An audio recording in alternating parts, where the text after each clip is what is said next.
धर्म समभाव तरुण पिढीच्या भविष्यासाठी आमरण उपोषण करत आहेत. तरी माझ्या देशातील राज्यकर्त्यांना माझी दखल वाटत नाही. गेल्या 11 दिवसापासून प्रशासकीय अधिकाऱ्यांपासून राज्य शासनापर्यंत मुख्यमंत्री योजनेअंतर्गत प्रशिक्षणार्थींना कायम रोजगार द्यावा असे माझे पत्र दिले आहे. तरी या राज्याचे मुख्यमंत्र्यांना मुख्यमंत्री साहेब देवेंद्र फडणवीस, अजितदादा, मंगलप्रभात लोढा, एकनाथ शिंदे साहेबांना माझ्या देशातील भारतीय राज्यघटना कळत नाही.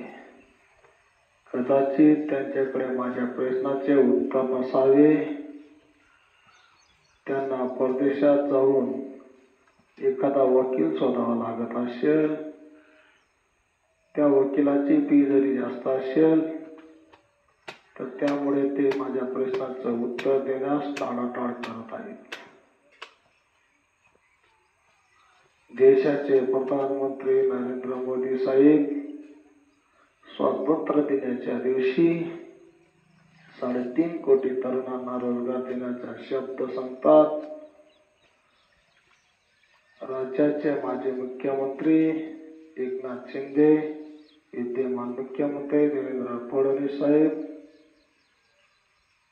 निवडणुकीच्या पार्श्वभूमीवर 10 लाख तरुणांना रोजगार देण्याचं बोलतात. परंतु आज 1,34,000 तरुणांना 11 महिन्यापासून 334 दिवस रेग्युलर प्रशिक्षण देऊन सुद्धा रोजगार देऊ शकले नाही. ही शोकांतिक आहे.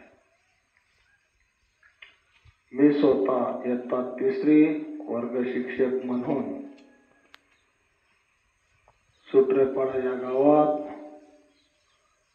प्रशिक्षण घेऊन 334 दिवस काम केले आहे.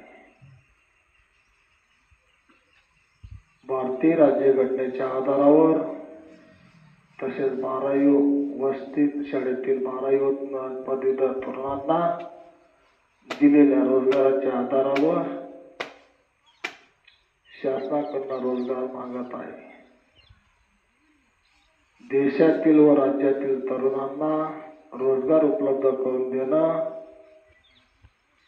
हे शासनाचं कर्तव्य असून मी भारतीय राज्यघटनेचा कलम 14, 16, 19, 21, 21A, 23, 39, 41 या आधारावर आपण रोजगार देऊ शकतात.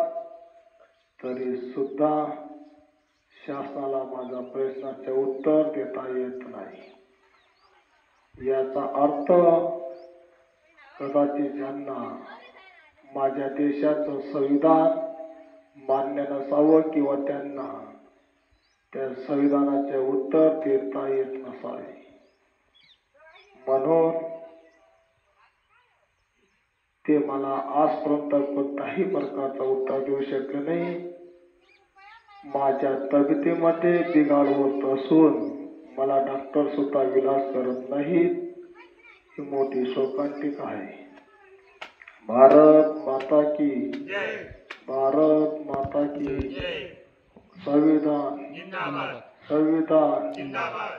मी मेलो तरी चालेल पण मागे हटणार नाही.